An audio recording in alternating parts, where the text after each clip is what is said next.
Tom Lembong, anggota tim sukses Anies Mohaimin, yang namanya disebut Gibran dalam debat Cawapres, menuai kritikan pedas setelah mengatakan bahwa dirinya selama 7 tahun memberi contekan ke bapaknya Gibran Rakabuming Raka, Presiden Jokowi.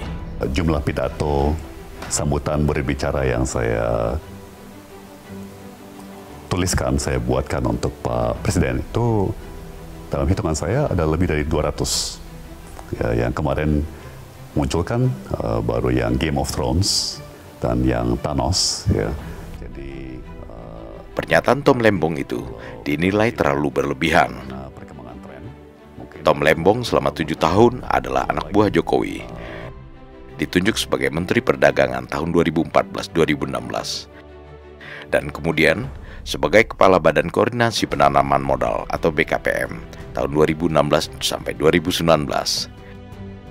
Di samping itu, Tom Lembong juga penulis pidato presiden. Dengan posisi yang diberikan Jokowi dan terutama sebagai penulis pidato presiden, Tom Lembong memang bertugas untuk memberikan masukan ke presiden terkait tema-tema yang akan diangkat dalam pidato presiden. Jadi sama sekali bukan memberi contekan, tapi lebih pada melaksanakan tugas sesuai arahan presiden.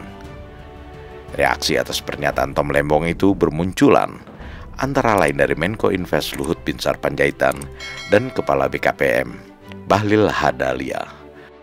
Jangan GR juga bilang kasih note kepada ayahnya Mas Gibran. Emang hanya Tom Lembong aja. Yang paling banyak kasih note pada presiden itu adalah Menlu, Ibu Retno. Karena setiap bilateral beliau yang ngasihkan itu. Dan itu bukan terjadi pada Presiden Jokowi saja. Semua kepala negara itu kalau bilateral pasti ada yang di belakang yang ngasih note itu. Apakah karena Anda hebat melakukan itu? Tidak, itu tugas Anda sebagai pembantu presiden. Jadi ini perbandingan antara pejabat terdahulu yang tamatan Harvard, yang sekolahnya hebat, dan pejabat sekarang yang tamatannya di Setia Perut Numbai Alumni Jayapura. Itu. Ini datanya objektif aja.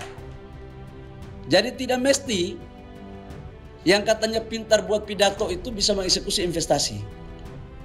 Dan kalau hanya buat pidato cukup nggak usah di Harvard lah, di HMI aja atau di PMII, di GMKI, di Cipayung lah itu jago pintar pidato semua itu mereka. Saya masuk di BKPM bulan Oktober tahun 2019.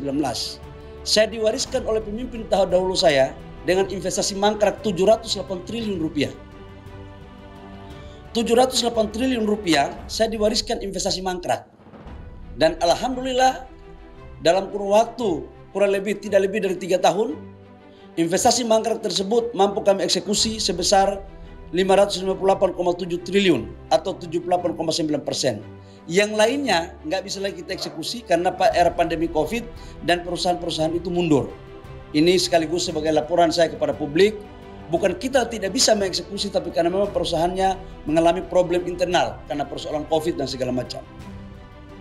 Penulis pidato presiden biasanya berasal dari latar belakang yang beragam, mulai dari politisi, jurnalis, ekonom, atau ahli hubungan luar negeri. Dalam peristiwa penting tertentu, Presiden Jokowi bahkan membuat tim khusus untuk menyusun isi pidatonya. Prabowo Gibran, Man of Our Time.